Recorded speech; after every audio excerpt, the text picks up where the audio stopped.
우리나라 어린이들이 식이섬유를 많이 먹어서 오히려 키가 덜 크는 이른바 성장장애 위험에 빠졌다는 주장이 나왔는데요.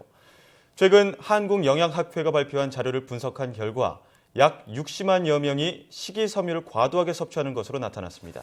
네, 보다 자세한 내용 서울대학병원 소아청소년과 문진수 교수와 함께 알아보도록 하겠습니다. 안녕하십니까? 네, 안녕하십니까? 네, 앞서 저희가 전달해드린 내용이 있었는데 우리나라 어린이들이 좀 식이섬유를 과도하게 섭취한다 이런 내용이 있었습니다. 구체적으로 좀 어떤 조사인지부터 설명해 주시죠. 네, 우리나라 국민건강영양조사를 바탕으로 2015년도 한국인 영양소 섭취 기준으로 분석을 했을 때 식이섬유를 정상 우리 충족 섭취량보다 많이 섭취한 비율이 한 5에서 10% 정도로 보였습니다. 그런 것들은 이제 보통 우리가 예상하던 수치보다 높은 수치였습니다. 네, 그러면 우리가 일상생활에서 쉽게 좀 접하는 식이섬유 어떤 음식들에 들어가 있나요? 보통 식이섬유는 뿌리 음식들, 감자나 고구마 같은 뿌리 음식이나 아니면 해조류, 그리고 현미밥 같은 통곡류에 많이 들어있고 상식적으로 잘 알고 계시다시피 야채나 과일에도 풍부하게 들어있습니다. 예, 보통 건강식으로 알려져 있는 것들인데 오히려 이런 것들이 성장장애를 유발할 수 있다는 말씀이시죠? 네, 식이섬유를 적절하게 먹는다면 전혀 문제가 없습니다. 하지만 최근에 건강기능식품으로나 여러 가지 이유로 많이 식이섬유가 강조가 되면서 과도하게 먹는 아이들이 많아지는데 이러한 경우가 만성적으로 지속되는 경우에는 영양흡수장애나 위장관 증상이 생길 수가 있습니다. 조금 더 구체적으로 건강에 어떤 영향을 미칠까요? 아이들에게 미치는 영향. 식이섬유라는 것이 너무 많이 먹게 되면은 장내 발효를 시키게 되고 복통을 유발하게 되고요.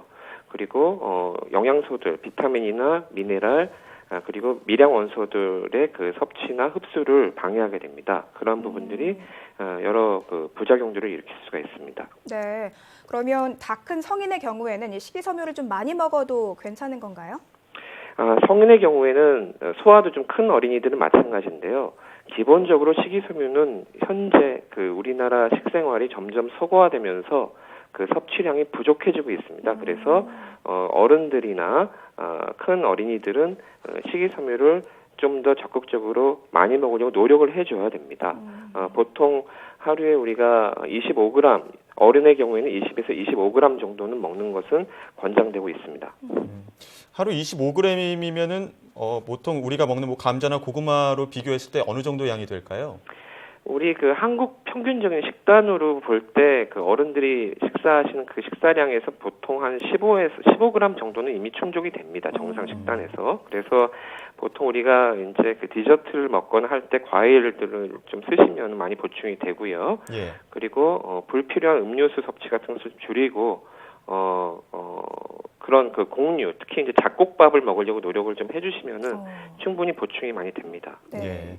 그리고 또 식이섬유가 변비에 좋다고 해서 아이들에게 변비 예방 차원에서 일부러 먹이기도 하는데요. 네. 실제로 어린이 변비 예방에 좋을까요?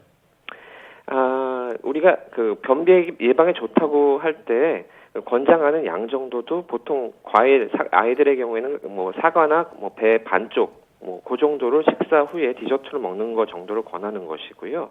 그리고 그 이상 많이 먹을 때는 애기 증상에 부작용이 있나 꼭 보셔야 되고 특히 제가 강조하는 것은 2살, 2세 미만의 아이들에서는 그런 것들을 추가해서도 줄 때 굉장히 조심하실 필요가 있습니다. 네, 그럼 그런 어린 아이들에게 식이섬유를 대체하는 변비에 좋은 음식이 있다면 어떤 것들이 있을까요? 일단은 식이섬유가 풍부한 음식들을 적절히 써주시는 거는 필요합니다만 부작용이 있는지 조심하셔야 되고요. 변비 예방을 위해서는 식이섬유에 더해서 풍부한 수분 섭취, 물을 잘 먹는 게 굉장히 중요하고 잡곡밥을 적절히 써주시는 것이 굉장히 좋습니다. 그리고 지나친 서구화된 식단, 예를 들면 많은 패스트푸드나 가공식품, 과자나 아이스크림 같은 가공식품을 섭취하게 되면 식이섬유 섭취가 자연스럽게 줄어들게 됩니다. 그래서 그러한 부분들을 좀 줄여서 우리나라 전통적인 식단을 잘 먹이시도록 노력하는 것이 중요하겠습니다. 네, 이 식이섬유에는 흡착 능력이 있어서 건강에 좋다 이런 말들이 많이 있는데요. 이 흡착 능력 정확하게 어떤 거라고 이해할 수 있을까요?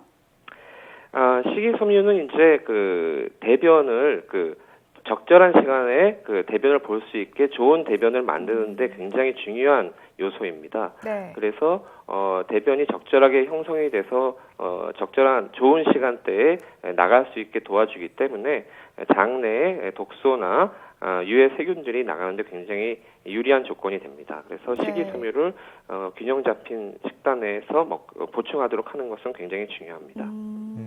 유방암 위험을 낮출 수도 있다고 했는데 맞습니까?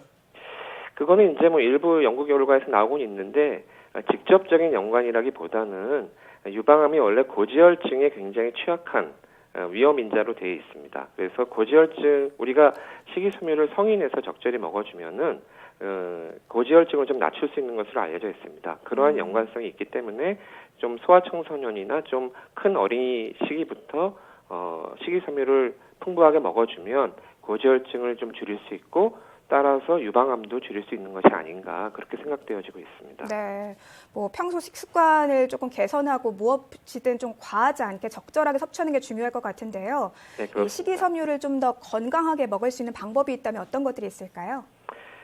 제가 오늘 꼭 강조드리고 싶은 것은 이제 우리나라 식단이 점차 서구화되고 있기 때문에 우리나라 전통적인 우리 식단을 중심으로 식단을 짜도록 노력하시고 그리고 흰쌀밥보다는 잡곡밥이 좋습니다. 그리고 디저트로는 가공식품보다는 과일을 적절하게 사용하는 것이 좋은 방법이 되겠습니다. 네, 이 흰쌀밥보다는 잡곡밥을 많이 네. 먹고 이 채소라든가 과일을 좀 평소에 많이 먹는 습관을 들이는 게 중요할 것 같습니다. 네.